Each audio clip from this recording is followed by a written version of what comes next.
Bonsoir à tous et bienvenue. Il est désormais le nouveau président du Conseil économique, social, environnemental et culturel. Eugène Akaouele a pris fonction aujourd'hui. Il promet d'apporter un vent de fraîcheur. Les Abidjanais semblent bien réagir au vaccin AstraZeneca. Sur 64 000 personnes vaccinées, aucune n'a développé de symptômes graves. La campagne de vaccination s'étend donc sur tout le territoire national. Et puis le cheikh Mamadou Traoré repose désormais au cimetière de Williamsville. Le président du Conseil supérieur des imams a été enterré ce jeudi en présence de nombreuses personnalités. Le docteur Akaouele, ou plutôt le président Eugène Akaouele, a été installé ce matin dans ses nouvelles fonctions au siège du Conseil économique, social, environnemental et culturel. Le nouveau président de l'institution s'est engagé à poursuivre l'œuvre de son prédécesseur, Charles Kofi Dibi, décédé le 7 décembre 2019. Yéli Traoré, Kimo Eric. Le Conseil économique, social, environnemental et culturel n'avait plus de président depuis le décès, en décembre 2019, de Charles Kofi Dibi. Eugène Akaouele, son nouveau locataire, nommé le 6 avril dernier par le président de la République, prend possession de ses charges dans la salle des plénières de l'institution. Après le rituel protocolaire, le ministre secrétaire général de la présidence officialise par cette remise de dossier. La nomination de ce haut cadre, en qualité de président de notre Assemblée constitutive, est aussi la reconnaissance du mérite d'un homme d'État, d'un serviteur dévoué à la nation, qui aura su relever nombre de défis, notamment la grave crise sanitaire de la Covid-19 qui frappe la Côte d'Ivoire à l'instar des autres pays dans le monde. Monsieur le Président du Conseil économique, social, environnemental et culturel, je voudrais vous adresser, au nom du Président de la République, toutes nos félicitations et vous souhaiter plein succès dans cette nouvelle mission. Une fois la remise des charges formalisée par la signature du procès-verbal afférent, le nouveau président de l'institution remercie le président de la République et promet de poursuivre le travail accompli par son prédécesseur. Cette responsabilité, si haute, bien que parfois si lourde, reste exaltante. Mon devoir en tant que président sera non seulement de poursuivre l'immense chantier entrepris par mes devanciers, mais aussi d'approfondir d'autres chantiers et de redynamiser notre institution commune. Pour rappel, le Conseil économique, social, environnemental et culturel donne son avis sur les projets de loi, d'ordonnance ou de décret, ainsi que les propositions de loi qui lui sont soumises. Si ailleurs, le vaccin AstraZeneca contre la Covid-19 est vivement contesté en raison de ses effets indésirables graves, en Côte d'Ivoire, les Abidjanais semblent bien réagir au sérum. Sur 64 000 personnes vaccinées, aucune manifestation post-vaccinale n'a été observée. La Côte d'Ivoire élargit donc la campagne de vaccination à l'intérieur du pays. Tiemé Danger, Fulgence Kissiedou. La Côte d'Ivoire passe à la phase de la couverture vaccinale nationale. Les centres de vaccination sont désormais ouverts dans les 113 districts sanitaires du pays. Pour la réussite de cette autre étape du plan de riposte à la Covid-19, l'équipe opérationnelle met les hommes de médias à contribution.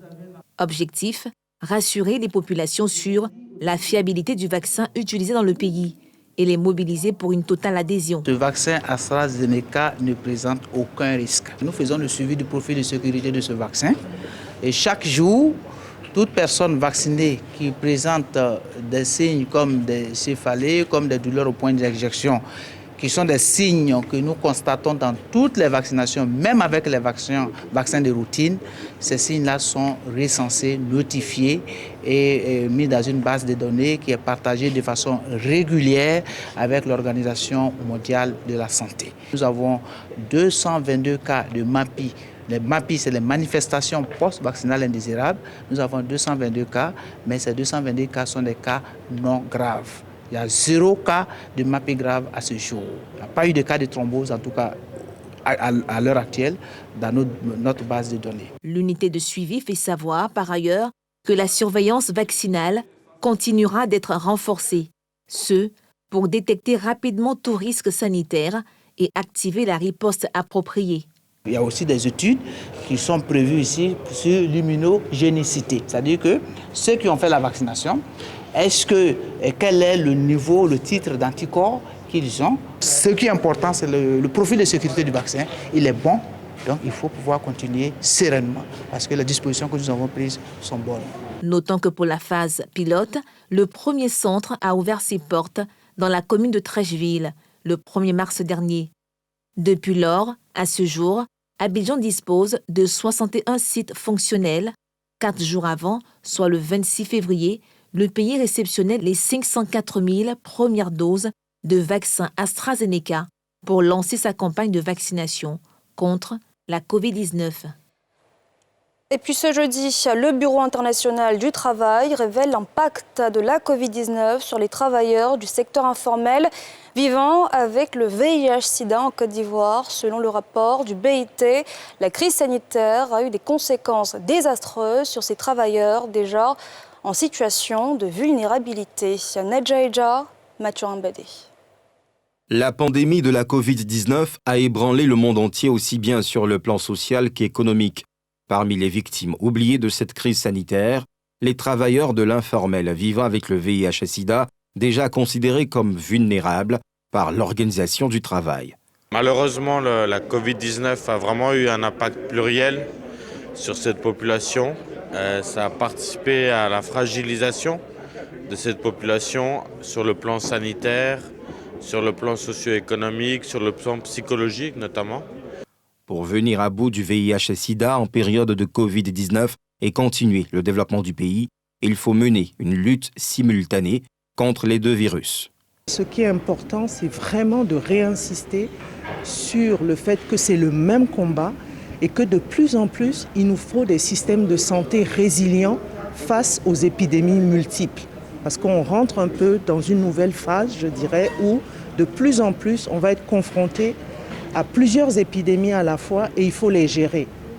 Mais il y a d'autres maladies à côté dont on doit continuer à s'occuper, le paludisme et autres, etc. Cet atelier servira à identifier des recommandations et mettre en œuvre des activités ciblées qui va permettre justement à améliorer la situation de ces travailleurs en grande vulnérabilité. Malgré la pandémie, on note tout de même une baisse de la prévalence, avec une estimation de 1,8% de prévalence et environ 360 000 personnes vivant avec le VIH en Côte d'Ivoire à ce jour. Décédé mardi dernier, le guide de la communauté musulmane, le cheikh Mamadou Traoré, a été inhumé cet après-midi au cimetière de Williamsville. Avant cette étape, le président du COSIM a eu droit à des honneurs et des prières à la grande mosquée de la Riviera Golf où il officiait depuis plusieurs années. Salif Yadekwe, Kimo Eric. Ce jeudi, grande mosquée de la Riviera Golf d'Abidjan-Cocody, imam, autorités politiques, administratives et diplomatiques, pour rendre un dernier hommage à l'imam principal de cette mosquée, président du Conseil supérieur des imams des mosquées des affaires islamiques COSIM, décédé mardi dernier. Lecture du noble Coran, témoignages, compassion ont entre autres meublé cette cérémonie. Quand vient l'heure de la prière de la mi-journée, Zour, les fidèles l'exécutent sous la conduite de l'imam Dr Farouk Fadiga, suivi de la prière mortuaire sur le cheikh, sous la direction de l'imam Ali Ouattara, l'un de ses compagnons. La dernière présence de l'imam dans cette mosquée où il exerçait depuis plusieurs années. Après cette étape, cap sur le cimetière de Williamsville, où le guide a été inhumé dans l'intimité familiale. L'on retient qu'il fut un homme bon, une grande perte pour la communauté, la Côte d'Ivoire. Je voudrais donc garder à l'esprit ce souvenir d'un homme pieux, mais d'un homme humble. Et je crois qu'il a laissé des élèves, il a laissé aussi des collègues guides qui vont certainement prendre le relais. Le dialogue islamo-chrétien a perdu une grande figure en la personne du cheikh Al-Haïma Mamadou Traoré, président du COSIM, décédé à Abidjan ce 13 avril 2021, premier jour du mois de Ramadan.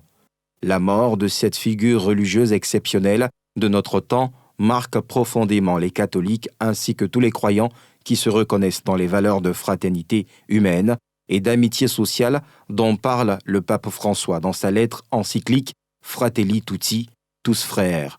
Adieu l'ami, adieu le frère. Abbé Abécan Norbert Éric, curé de la paroisse Sainte-Famille de la Riviera 2. Âgé de 77 ans, le cheikh Aïma Mamadou Traoré, qui était le guide de la communauté musulmane en Côte d'Ivoire, avait succédé à feu cheikh Aïma Bouakari Fofana le 29 mai dernier, après le décès de ce dernier. L'actualité, c'est aussi cette usine de transformation de fruits tropicaux d'une capacité de 10 000 tonnes inaugurée à Beaunois aujourd'hui, spécialisée dans la transformation et le séchage de fruits. Elle offre aux jeunes de la région plus de 400 emplois. Le reportage de Pierre Dipomélin et Tanguy Conan.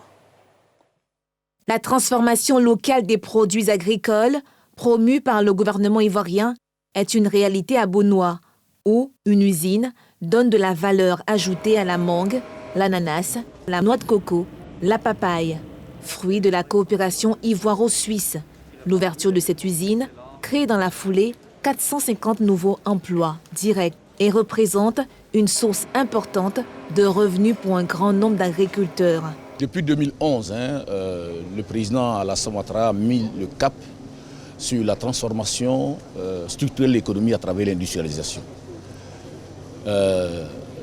Beaucoup de choses ont été faites dans ce sens. Le cadre des investissements a été amélioré. Des outils pour promouvoir l'investissement privé ont été mis en place. Des agences ont été mises en place pour accompagner les investisseurs. Et nous avons vu les résultats qui ont été produits donc sur ces 10 dernières années. Pour ce mandat 2020-2025, le président demande d'accélérer le processus. Le département fédéral des affaires étrangères a défini une stratégie Afrique où elle place la Côte d'Ivoire comme un lion économique sur le continent et en Afrique de l'Ouest, ce qui nous permet de faire aussi, de démontrer qu'il y a un potentiel dans ce pays que nos acteurs économiques peuvent utiliser, sur lequel ils peuvent mobiliser leurs ressources. Ça, c'est notre premier rôle. Le deuxième rôle, après, c'est de faciliter les contacts entre les acteurs économiques suisses qui arrivent dans le pays, qui ne connaissent pas bien le pays, avec les autorités, et de faire en sorte que cela débouche sur des procédures accélérées, rapides, comme ça a été le cas dans le cas précis, avec un grand remerciement aux autorités concernées. Au cœur de la production ivoirienne d'ananas, elle transforme par an 10 000 tonnes de mangue, d'ananas, de noix de coco et de bananes en 800 tonnes de fruits secs exportés dans plusieurs pays d'Europe et d'Amérique. 400 tonnes de ces produits, made in Côte d'Ivoire, sont de qualité biologique. Une visite guidée dans les compartiments de l'usine a mis fin à cette cérémonie d'inauguration. C'était le paradis du père de la nation, mais depuis sa mort, la ville est tombée aux oubliettes. Aujourd'hui, la capitale reprend des couleurs. D'immenses chantiers sont en cours pour redonner à Yamoussoukro son lustre d'antan. Yamoussoukro, la renaissance d'une capitale, un sujet à découvrir juste après Sans réserve, un extrait.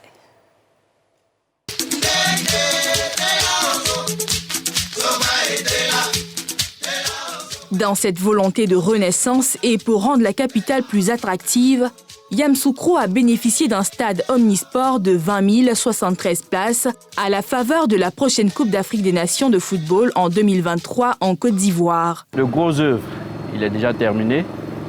Aujourd'hui, nous sommes en train d'entamer les travaux de seconde œuvre. Un reportage à retrouver donc juste après Sans réserve et c'est la fin de ce journal. Merci de l'avoir suivi. Excellente soirée à tous.